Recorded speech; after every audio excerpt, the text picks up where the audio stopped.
வணக்கம் குரு ஜோதிடம் சேனல் நேர்களே, நான் உங்கள் அன்பான சயின்டிபிக் வேதிக் அஸ்ட்ராலஜர் அஸ்ட்ரோரஞ்சி பேசுகிறேன். நல்லது நினைப்போம், நல்லதே நடக்கும். இந்த வீடியோவில் நம்ம என்ன பார்க்க போறோம்னா, சிம்ம ராசிக்காரர்களுக்கு 2026 பிப்ரவரி மாதம் எத்தகைய ஒரு மாதமாக பலாபலன்கள் நிறைந்த ஒரு மாதமாக இருக்க போகுதுங்கிறது பார்க்க போறோம். அறிவியல் சார்ந்த முறையில எந்த விதத்திலும் மிகைப்படுத்தாமல் சயின்டிபிக் வேதிக் அஸ்ட்ராலஜி முறையில பரிகாரங்கள் அது மாதிரி மூட நம்பிக்கைகளை போகாமல் உள்ளது உள்ளவாறு நம்ம பார்க்க போறோம். இப்ப பாருங்க, ஆண்டு கிரகமாகிய குரு 11ஆம் இடத்திலே சிம்மராசிக்காரனுக்கு நீடித்திருக்கிறார் பிப்ரவரி மாதம் முழுவதும். அஸ்தம சனி போய்கொண்டிருக்கிறது சிம்மராசிக்காரர்கள் பிப்ரவரி மாதம் முழுவதும் அந்த பாதிப்பு இருக்கதான் போகுது. அதே சமயத்துல 7ஆம் இடத்துல ராகும் ராசிக்குள்ள கேதுவும் நீடித்திருக்கிறார். சரி, இப்ப மாத கிரகமாச்சு எப்படி இருக்குன்னு பாத்தீங்கன்னா, ராஜயோகாதிபதி 6ஆம் இடத்துல வலுக்குது, நல்ல விஷயம். அதே சமயத்துல சுக்கிரன், புதன், சூரியன் எல்லாமே 6ஆம் இடத்தில் ஒரு பிப்ரவரி முதல் வாரம் வரைக்கும் இருக்காங்க. பிப்ரவரி 2வது வாரத்திலிருந்து பார்த்தீங்கன்னா படிப்படியாக 6லிருந்து 7ஆம் இடத்துக்கு புதன், சுக்கிரன், சூரியன், செவ்வாய் எல்லாமே ராகுவோட சேர்ந்து குருவின் பார்வை பெறுகிறார். ஸோ இதனால என்ன ஆகுதுன்னா, இதுவரை கொஞ்சம் சில விஷயங்கள்லாம் சுமாரா போய் கொண்டு நிறைய டிராவலிங் கொடுத்து கொண்டு இருக்கக்கூடிய அந்த சிம்மராசிக்காரர்களுக்கு கொஞ்சம் சில இவ்வளவு தூரம் நீங்க போட்ட எஃபோர்ட்டுக்கு சில பாசிட்டிவான சில விஷயங்கள், ஒரு ஒப்பந்தம், ஒரு கான்ட்ராக்ட், ஒரு சேல்ஸ், ஒரு ப்ரொமோஷன், ஒரு நல்ல சேஞ்சு, ஒரு இம்ப்ரூவ்மெண்ட், அது மாதிரி விஷயங்கள் கிடைக்கக்கூடிய ஒரு அற்புதமான மாதம். குறிப்பா பிப்ரவரி செகண்ட் வீக்ல இருந்து 2026 செகண்ட் வீக்ல இருந்து பிப்ரவரி மாதம் 2வது வாரத்திலிருந்து நல்ல ஒரு அமைப்புகள் காட்டுதுங்க.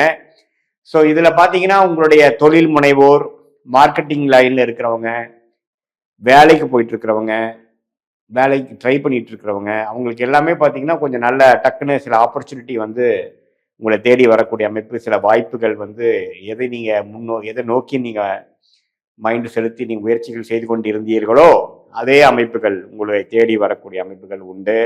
அதை நீங்கள் கரெக்டாக யூஸ் பண்ணிக்கணும்.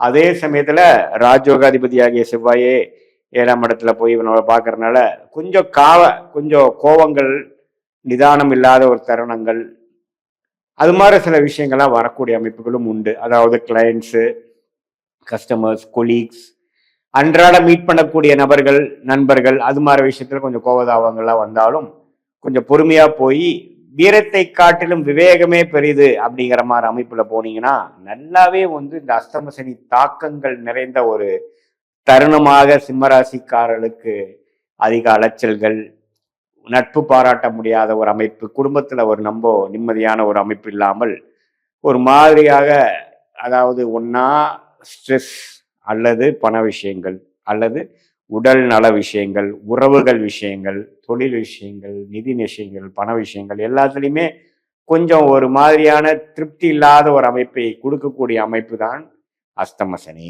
இதுல பெரிய முயற்சிகள், ஒரு பெரிய ரிஸ்க்கு, பெரிய முதலீடு அதெல்லாம் பண்ணக்கூடாது.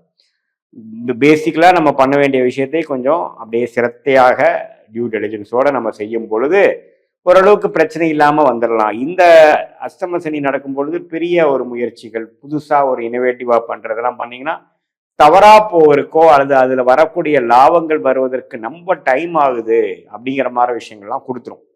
ஸோ அதனால வீரத்தை காட்டிலும் வேகத்தை காட்டிலும் விவேகமாக பொறுமையாக செல்வீரே. ஆனால் இந்த பிப்ரவரி மாதமும் சில நல்ல வாய்ப்புகள், நல்ல ஒரு சில கனெக்ஷன்ஸ், நல்ல தொடர்புகள், நல்ல ஒரு மேன்மை, வேலையில் இருந்தாலும் சரி, தொழிலாக இருந்தாலும் சரி, கல்யாண விஷயங்கள், வெளிநாடு விஷயங்கள் எல்லாத்துலேயுமே ஓரளவுக்கு பாசிட்டிவாக வரக்கூடிய எல்லா ஏஜ் குரூப்புக்குமே ஓரளவுக்கு அஷ்டம சனி தாக்கத்தில் இருக்கிறவங்களுக்கு ஏதோ கொஞ்சம் சில விஷயங்கள் நடந்ததுராப்பா அப்படிங்கிற மாதிரி ஒரு பாசிட்டிவான ஒரு விஷயங்கள் கொடுக்கக்கூடிய ஒரு மாதமாக சிம்மராசிக்காரர்களுக்கு 2026 மார்ச் மாதம் இருக்குதுங்க.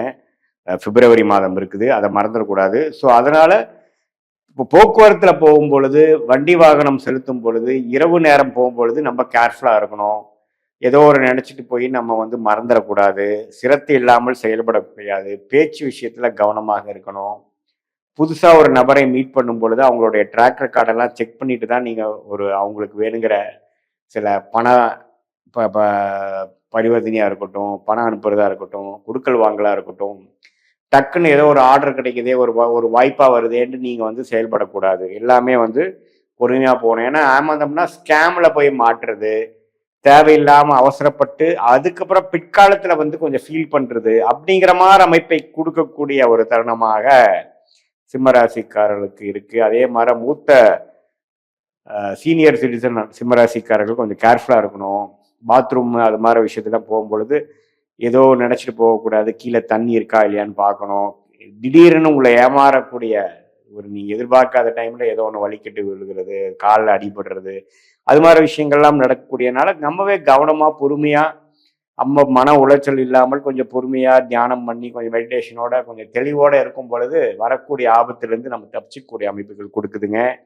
ஸோ எப்பவுமே மைண்டு கிளியரா வச்சுக்கணும். லேசினஸும் இதே சில காலேஜ் படிக்கிறவங்க இளைய தருணங்கள்லாம் பார்த்தீங்கன்னா கொஞ்சம் கெட்ட விஷயத்துக்குள்ள போகிறது, தேவையில்லாத சகவாசங்கள், தேவையில்லாத பழக்க வழக்கங்களை கற்றுக்கொள்வது, இது மாதிரி ஒரு தருணத்தை கொடுக்கக்கூடிய ஒரு அமைப்பும் இந்த அஷ்டமசனி சிம்மராசி இளைஞர்களுக்கு கொடுக்கக்கூடிய அமைப்பு இருப்பதனால கொஞ்சம் கவனமாக இருக்கணும். அவங்கள பெற்றோர்கள்லாம் கொஞ்சம் பார்த்துக்கணும், கொஞ்சம் சப்போர்ட் பண்ணணும், கொஞ்சம் கேர்ஃபுல்லாக அவங்கள மானிட்டர் பண்ணணும். அது மாதிரி அமைப்புகள்லாம் கொஞ்சம் இருக்கு. ஸோ அதே மாதிரி பெண்கள், இளைய வயதிய பெண்கள்லாம் பார்த்தீங்கன்னா நீங்கள் வந்து எதிர்பாலினத்தினோட பழகும் பொழுது அவங்க நம்பிக்கையோட சிலதெல்லாம் பேசிக்கிறது, சிலதெல்லாம் அனுப்புறது, அதெல்லாம் நீங்கள் பண்ணக்கூடாது. நம்ம கேர்ஃபுல்லாக இந்த தருணத்தில் யாரும் நம்பக்கூடாமல் கேர்ஃபுல்லாக இருக்கக்கூடிய அமைப்பாக இருக்குதுங்க. ஏன்னா ராகு 7ஆம் இடத்துல வருகிறார். என்னதான் குருவின் பார்வையில் இருந்தாலும் செவ்வாய், ராகு, புதன், சூரியன் எல்லாம் சேருவது ஒரு வித பாவத்துவத்தை கொடுக்கறதுனால ஏதோ கொஞ்சம் பட்டதுக்கு அப்புறம் தான் கொஞ்சம் தெளிவு வந்ததுங்கிற மாதிரி விஷயம் சில சிம்மராசிக்காரர்களுக்கு கொடுத்துரும். ஸோ அதனால கொஞ்சம் கேர்ஃபுல்லாக எல்லா விஷயத்துல இருக்கும் பொழுது நம்ம கொஞ்சம் நல்ல பலன்களை இருந்து தீய பலன்களை அவாய்ட் பண்ணி வரக்கூடிய அமைப்புகள் இருக்கு. இது பொதுவான ஒரு கோச்சார் அமைப்பு பலன்களை ஒழிய உங்களுடைய பிறந்த தேதி, பிறந்த நேரம், பிறந்த ஊரை பொய்த்து வரக்கூடிய அந்த ஜாதகத்தை வைத்து நம்ம பார்க்கும் பொழுது தசாபுக்திகள் என்ன போய்கொண்டிருக்கிறது, நீங்க என்ன லக்னத்துல பிறந்தீங்க, சிம்ம ராசியில பிறந்திருந்தாலும் என்ன லக்னம், சிம்ம லக்னமா, வேற என்ன லக்னம், அந்த லக்னாதிபதி எப்படி இருக்கிறார், என்ன தசாபுக்திகள் போய்கொண்டிருக்கிறது, யோகமான தசைகளா, நான் சொன்ன இந்த பலன்கள் வந்து இன்னும் கொஞ்சம் சற்று பிரச்சனைக்குரியதாக கொஞ்சம் கூடுதலா இருக்குமா அல்லது கம்மியா குறையுமா அப்படிங்கிறதெல்லாம் நம்ம வந்து உங்க தசாபுக்திகளை வைத்து பார்க்கும் பொழுது உண்மையுமே துல்லியமான பலன்கள் அடுத்த வரக்கூடிய ஷார்ட் டேர்ம், அடுத்த 2-3 மந்த்ஸ் எப்படி இருக்க போகுது, அடுத்த ஒரு 1 இயர் 2 இயர் மீடியம் டேர்ம் எப்படி இருக்க போகுது, லாங் டேர்ம் நம்மளுடைய வாழ்க்கை பயணம் எப்படி போக போகுது, எது மாதிரி திருப்பங்கள் நிறைந்ததாக இருக்கிறது, எந்த நேரத்துல எது மாதிரி திருப்பங்கள் எதிர்பார்க்கலாம், எது மாதிரி டைரக்ஷனை நம்ம வாழ்க்கை போகுது, நம்மளுடைய பிராப்தமான தொழில் என்ன, நம்மளுடைய யோகமான துறை என்ன, எந்த படிப்பு நமக்கு நல்லா வரும், எந்த கிரகம் நமக்கு நல்லா இருக்கு அப்படிங்கிற மாதிரி விஷயங்களை தெரிந்து தேவையில்லாத பண விரயங்கள், சமய விரயங்களை தவிர்த்து நம்மளுடைய பிராப்தத்துக்கு நிகரான முயற்சிகளை அந்தந்த தருணத்தில் செய்து சயின்டிபிக் வேதிக் அஸ்ட்ராலஜி முறையில துல்லியமான பலன்களை தெரிந்து கொண்டு அதன் மூலம் வாழ்க்கையில் எளிதில் வெற்றி பெற முடியும் என்று சொல்ல விரும்புகிறேன். மீண்டும் மற்றொரு காணொலியில் சந்திப்போம். நன்றி, வணக்கம்.